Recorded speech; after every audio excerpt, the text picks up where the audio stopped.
गोजोन्थों नोंथांमोनखौ आंनि गोसो गोरबोजों बरायग्रोनानै लाग्रोनाय थाबाय। बे समावहाय आङो नोंथांमोननि गेजेराव लाबोनो सानदों जोंनि बिटिआरनि सिएम प्रमद बर' बिथाङा नैबे दुलाराय बर' थुनलाइ आफादखौहाय हेफाजाब होनो आरो जोंनि बर'नि बेबायदिनो हांखोफोरखौ रावफोरखौहाय गेवलांनायनि मुङावहाय जौगानायनि मुङावहाय बिथाङा मदद होनो थाखाय सरखारनिफ्राय बिथाङा मदद होनो थाखाय खुगासिनायखौ जोङो नुनो मोनदों।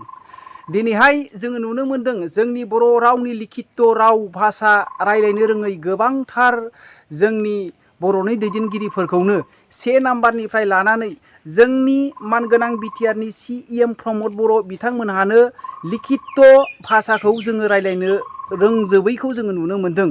जिसिबांनाखि जोंनि खुगानिफ्रायहाय बर' रावा ओंखारा मानो, इंलिश मिक्स, एसामिक्स मिक्स, हिन्दी मिक्स जाया मानो, जिसिबांनाखि जोंनि खुगानिफ्राय बर' राव ओंखारा मानो लिखित रावजों जाथों होननानै आंबो बेखौनो लुबैयो।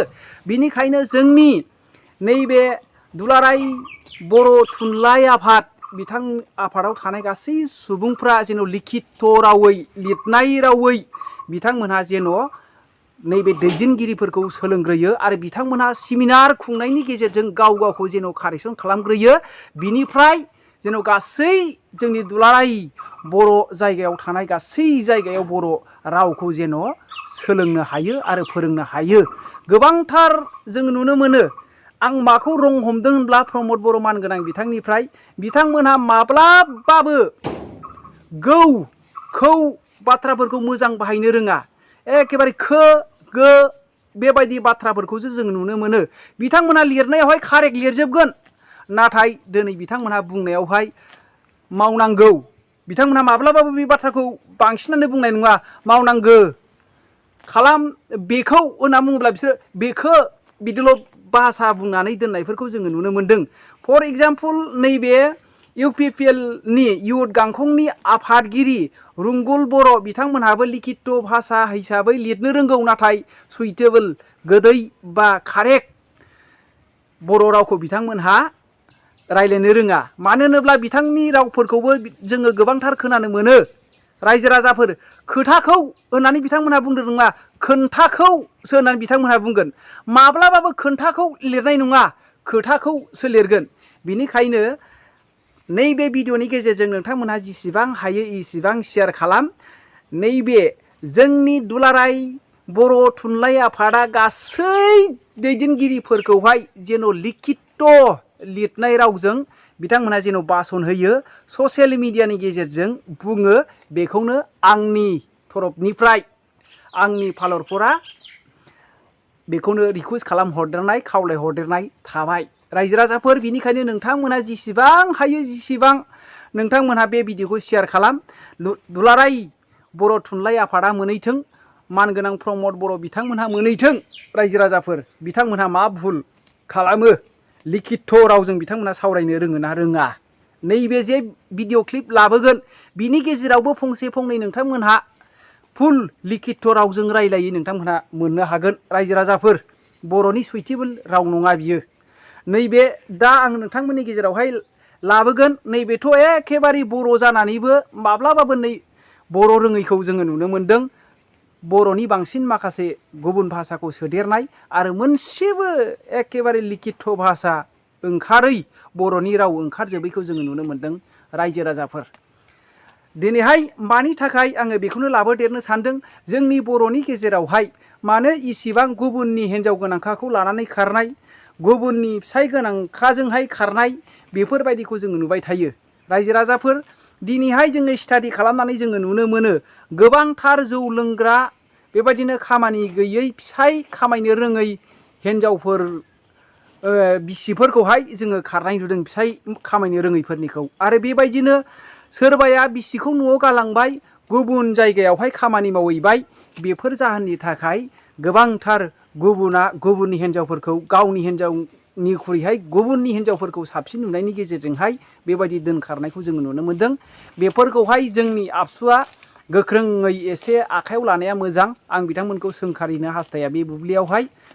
एखेबारे सिगांनि समफोरावहाय बिराद गिनाय फैयोमोन एबसु होनबाथाय। रायजो राजाफोर दिनै एबसुखौ सोंखारिनायनि मुङावहाय सासे मानसिया निमाहा लानायखौ आङो नोंथांमोननि गेजेरावहाय उनावहाय लाबोगोन। नैबे उननि भिडिअ'आवहाय नोंथांमोनहा नैबे हिन्जाव खारजानाय बिनि हिन्जावनि फट' आरो बिथांमोननि नैबे आङो मबाइल नाम्बारखौ होनाय जागोन। सोरबाया नुयोब्ला खोन्थाहर जेन' बिथांमोनहाबो हासि खुसि फैफिननानै मिलि जुलि रायजो जानो हाफिनो।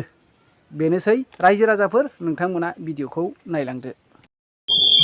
बर' थुनलाइ आफादा बर' हारिनि पेरेन्ट अर्गानाइजेसन आरो 1952 मायथाइयाव जोनोम जानायनिफ्रायनो दिनैसिम बर'नि गासैबो बिथिंखौ, राव थुनलाइल' नङा गासैबो बिथिंखौ मोनसे गोथों लामाजों दैदेनलांनायाव माखासे समाव बिथांमोना नलेज इनपुट्स आरो माखासे समाव फिजिकेलि गोबां खामानिफोरखौ मावबोदों। आरो बिनि थाखायनो दिनै जों बयबो गोग्गानाय मोनो जे जोंनि बर' रावा बेसेबांबा जौगाबाय, 80 सिटआव थिसनजाबाय, बर' रावजों रिसार्च जागासिनो दङ। जोंनि स्कलारफ्रा गावनि बिमा रावजोंनो स्टाडि आरो रिसार्च खालामनो हानाय जाबाय।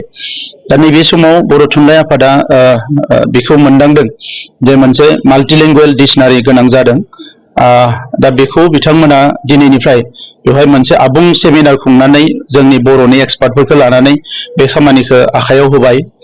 बेनि उनाव माखासे गुबुन गुबुन खामानिफोरबो बिथांमोना आखायाव होनो नागिरदों। गुबै बाथ्राया जाबाय मा, थांखांनाय समाव बर' थुनलाइ आफादाबो एखमबा बर' हारिनि दाङाबाजि, बर' हारिनि बायदिसिना थासारियाव एफेक्ट जादों आरो बेवहायनो बिथांमोननि जि क्रिएटिभ खामानि बे मालाबा थाद'नो गोनां जाबोदों। नाथाय नैबे समाव मोनसे मोजां थासारि फैबाय। दा बेखौ आंबो लुबैदों जोंनि सरकारनि फारसेनिफ्राय बर' थुनलाइ आफादा जेसेबां आगुनिफ्राय साननाय दङमोन, जिखिनि एजेन्डा आखायाव लादोंमोन, जिखिनि मिशन आरो भिजनफोरखौ लादोंमोन जे जोंनि बर' राव थुनलाइखौ मुलुगनां थाखोआव गायसननो थाखाय, मुलुगनि मानसिफोरखौ मिथिहोनो थाखाय आरो फारसेथिं जोंनि हारिनि सुबुंफोरखौबो जोंनि रावखौ गेबेङैनो रायनायजों लोगोसे लिरनाय फरायनाय जेरावबो जाहाथे उसुबिदा जाया बे खामानिखौ मावलांनो थाखाय जेराव मदद नांगौ बेवहाय बिटिआर सरकारा होनो थाखाय जों रेडि जानानै दङ। आरो बिथांमोननि नाजानाया जाफुंसार जाथों। आरो आं मोनसेल' बाथ्रा खावलायगोन, जोंनि हारियावबो गोबां स्कलार्सफोर ओंखारबाय, रिसार्च खालामग्रा सुबुंफोर ओंखारबाय। बिथांमोनाबो बर' थुनलाइ आफादजों थाफानानै बेफोर खामानि मावनायाव मदद होनांगौ। मानोना हारि दानाया सोरबा हारसिं मोनसे आफाद एबा सासे मानसिनि दारै बियो सम्भब जाया जुदि बयबो बेखौ मदद होआबा। दा नंखायनो दिनैनि समाव जायफोर रोंखा राखा एक्सपार्टफोर ओंखारबाय, बे एक्सपार्टफ्रा गावबा गावनि केरियारजों लोगोसे हारिनि थाखाय जाहाथे एफा सम होयो, एफा मदद होयो, आं बेखौ खावलायदों। नट इन टार्म्स अफ मानि, थाखा फैसानि बेलायाव बुङाखै जोङो, जे बिथांमोननि नलेजनि सायाव, बिथांमोननि एक्सपार्टिसनि सायाव बेखौ लानानै जाहाथे बे मदद होयो। अब्लासो जोंनि बर'नि राव थुनलाइयाबो गुबुन जौगानाय राव थुनलाइजों समान दावगालांनो हागोन। आं बेखौनो दाखालि 8 तारिखे निजायनो बहाबा थांदों नामा गोमादोंबो जानो हागौ, लोगोसे थांसनदोंबो जानो हागौ, सोरदोंबा थांसनदोंबो जानो हागौ। नाथाय आं दा मिडियायाव रिकुवेस्ट खालामो जे आंनि हिन्जावखौ लाबोफिननो हानाय केपासिटिखौ खालामनो थाखाय। आरो लोगोसे आंहा उन्दै गथ' सासे दं, लोगोसे स्कुलावबो होयो, लांलाय लाबोलाय खालामनोबो डिस्टार्ब जायो। आरो लोगोसे आंबो अलरेडि बाहेरायावसो खामानि मावना जायो नालाय, गतिके आंबो न'आव थाबाय थानो हाया बेबायदियै। नाथाय दा आङो अलरेडि मिडियाफोरनि थाखाय बेखेवना जाबाय जे खोथाखौ, जे आङो मिडियाफोरखौ बेनिखायनो लाबोनाय जादों जे आंनि हिन्जावखौ अति सोनखाले जों माने थाबैनो हमनानै बा सोरबाफोर लामाफोराव मोनोब्लाबो फट'फोरखौ आपल'ड खालामनाय जादों, जे सोरबा हमनानै दोनोबा नाम्बारफोरखौ होनाय जायगायाव फन खालामहरनानै बा आंनि हिन्जावखौ खबर हरनांगौ, हमना दोननानै अलरेडि एबसुफोरावबो जनायनो थांदो बा पुलिसफोरावबो जनायनो थांदो। माने जिमान थाब हायो सोरबाफोर नुयोब्लाबो बबेबा खामानि मावनाय कम्पानिफोरावबाबो बबेबा सेंग्राफोरजों गिदिंनाय नुयोब्लाबो कन्टेक्ट खालामनानैथ' आं जेबो बुङाखैनो, जिहेतु आंनि हिन्जावानो निजायनो थांदो गोमादो। जिहेतु हिन्जावखौ मोननांगौ होननानै आं सानो आरो, जेनेबा आंनि न'खरनि फारसे बहुद दुखु गोलैना दोङो। गथ' खासेयाबो दा गाबबाय थायो, आंबोथ' दा बुंनो थाङोबा दा जथेस्थ' गाबबाय दोङो दुखुजों। अब्लाबो आङो गोसोखौ हमथानानै दोङो आरो, जिहेतु मोनफिनगोन होननानै। सोरबाफोर नुयोब्ला खबर हो, जे आं इयाव कन्टेक्ट नाम्बार मोनसे होनाय जागोन। बे कन्टेक्ट नाम्बाराव जिहेतु